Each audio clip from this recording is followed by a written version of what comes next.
জাকসু নির্বাচনের ভোট গ্রহণ শেষ হয়েছে। ভোট শেষ হওয়ার সোয়া ঘন্টা আগে নির্বাচন বর্জনের ঘোষণা দেয় ছাত্রদল। ভোটের পরিস্থিতি সম্পর্কে জানতে আমাদের সাথে রিটার্নিং কর্মকর্তার কার্যালয় থেকে যুক্ত হচ্ছেন সহকর্মী মনিরুল ইসলাম মিন্টু। সরাসরি যাব তার কাছে। মিন্টু, আপনার কাছ থেকে জানতে চাচ্ছি, ইতোমধ্যে জানতে পেরেছি ছাত্রদল ভোট বর্জন করেছে। বর্তমান পরিস্থিতি কি দেখছেন, কি তথ্য আছে এই ভোট নিয়ে আপনার কাছে, জানাবেন বিস্তারিত আমাদের।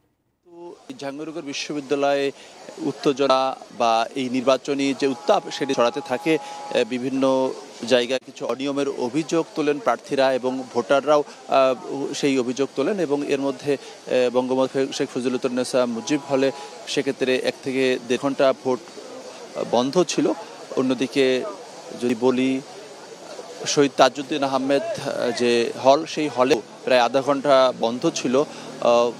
তো এরপরে আসলে ভোট গ্রহণ সেটি আবার শুরু হয় এবং অন্যান্য হলগুলোতে ভোট গ্রহণ 5টা পর্যন্ত সেটি চলেছে। তবে কর্তৃপক্ষ যেটি জেনেছে 5টার মধ্যে যারা লম্বা লাইনে দাঁড়াতে পারবেন তারা ভোট দিতে পারবেন। আমরা দেখেছি যে বিভিন্ন হলগুলোতে দ্রুতই ভোট হচ্ছিল, কিন্তু আবার অনেক হলে কিছুটা বিলম্ব হচ্ছিল এবং যেহেতু হল সংসদ কেন্দ্রীয় এবং সেই সঙ্গে ডাকসু এবং জাকসুর কেন্দ্রীয় সংসদ 2 জায়গাতে ভোট দিতে হচ্ছে এবং অনেক প্রার্থী, ফলে অনেকটা সময় লেগেছে। যদিও হলগুলোতে ভোটার আর যে উপস্থিতি, সেই উপস্থিতি খুবই সন্তোষজনক ছিল।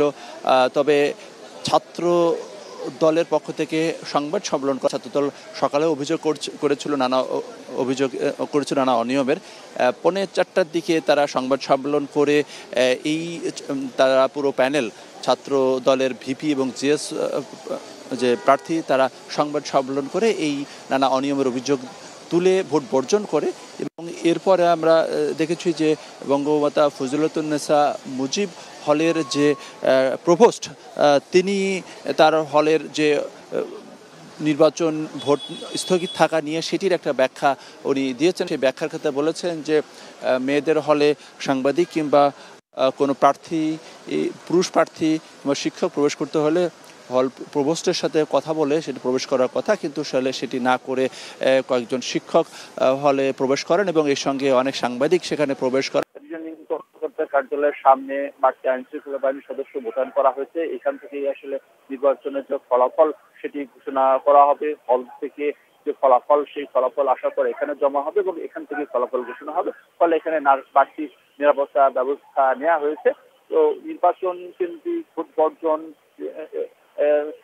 এবং সেই সঙ্গে নির্বাচন থাকলেও কিন্তু কোনো সহিংসতা বা অপ্রীতিকর কোনো ঘটনা সেরকম কোনো খবর নেই। অন্যদিকে শিবির সমর্থিত যে প্রার্থী, তারা ছাত্র দলের যে নাহরিন ইসলাম খান, এই 3 শিক্ষক, তারা নির্বাচনের সকল যে কার্যক্রম, সেই কার্যক্রম থেকে তারা সরে দাঁড়িয়েছেন এবং এই রিটার্নিং কর্মকর্তার কার্যালয়ের সামনে বাড়তি আইন শৃঙ্খলা বাহিনীর সদস্য মোতায়েন করা হয়েছে। এখান থেকেই আসলে নির্বাচনের যে ফলাফল সেটি ঘোষণা করা হবে। হল থেকে যে ফলাফল, সেই ফলাফল আসার পর এখানে জমা হবে এবং এখান থেকেই ফলাফল ঘোষণা হবে। ফলে এখানে বাড়তি নিরাপত্তা ব্যবস্থা নেওয়া হয়েছে।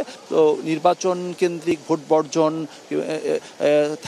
এবং সেই সঙ্গে নির্বাচন উত্তাপ থাকলেও কিন্তু কোনো সহিংসতা বা অপ্রীতিকর ঘটনা সেরকম কোনো খবর নেই।